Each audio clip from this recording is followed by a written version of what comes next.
your name? Brittney. Brittney what? Seal. What's your whole name? Brittney and Seal.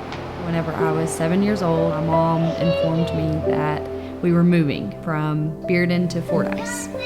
And I was very excited. I pictured myself as a Disney Channel kid. I always watched shows and movies of where kids went to a new school and they were the new kid, and I thought it was a really cool thing. And so I was actually excited about moving schools. And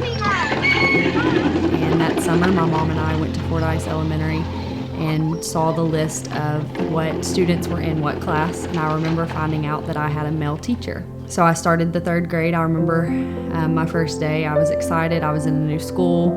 I had a new teacher, made a lot of new friends immediately. I remember having a crush in the 3rd grade, and I remember certain events, of course, more than others in the 3rd grade, but what I remember most is that, of course, my teacher was sexually abusing me my whole 3rd grade year. I remember coming home one day and going into the bathroom by myself and looking at myself in the mirror because I was in that much pain from what he had been doing to me. I thought it was my fault. I thought my mom was going to spank me if she found out.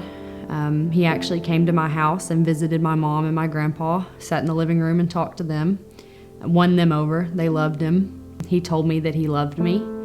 He said that he was doing it because he loved me.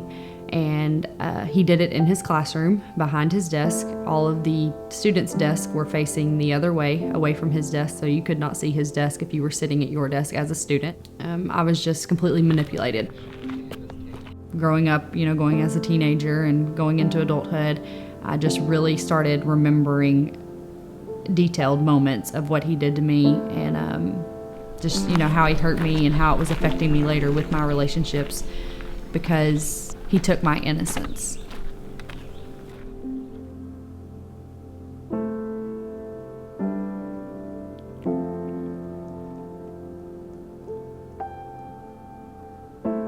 I didn't necessarily have that father figure, and then you have a man that you somewhat almost trusted, even though he did that to you. Even though he was hurting you, I still trusted him and confided in him and went to him for things because that was somewhat my father figure at the time.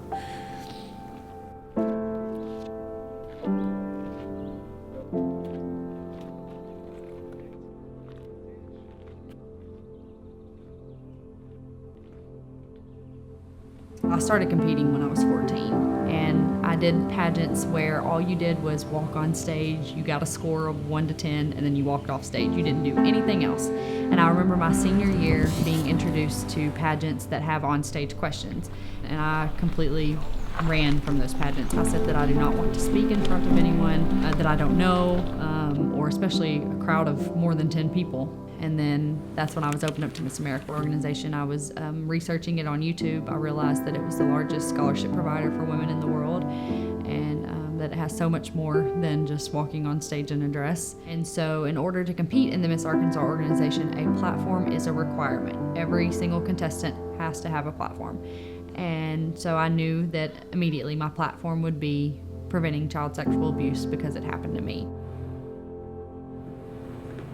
My platform has literally become my life. My sophomore year, I met with a group of girls who had all been through the same thing that I had been through. And after, one of them privately messaged me on social media, and she asked, could she meet up with me privately, and we talked more in depth about her story. And so we met up, and this girl basically just confided in me with her whole story and had not even told her parents yet.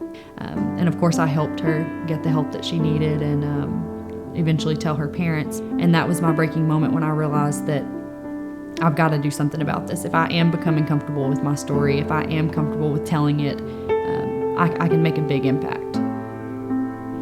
The more I talk about it and the more I share my story, obviously that is helping others because a lot of people do reach out and contact me. But I think the most that it helps is myself. I become an overcomer every day.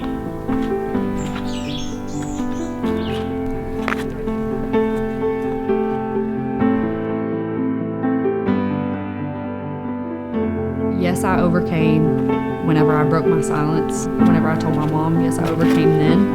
But from that day forward until now, and then for the rest of my life, I'm steadily overcoming what happened.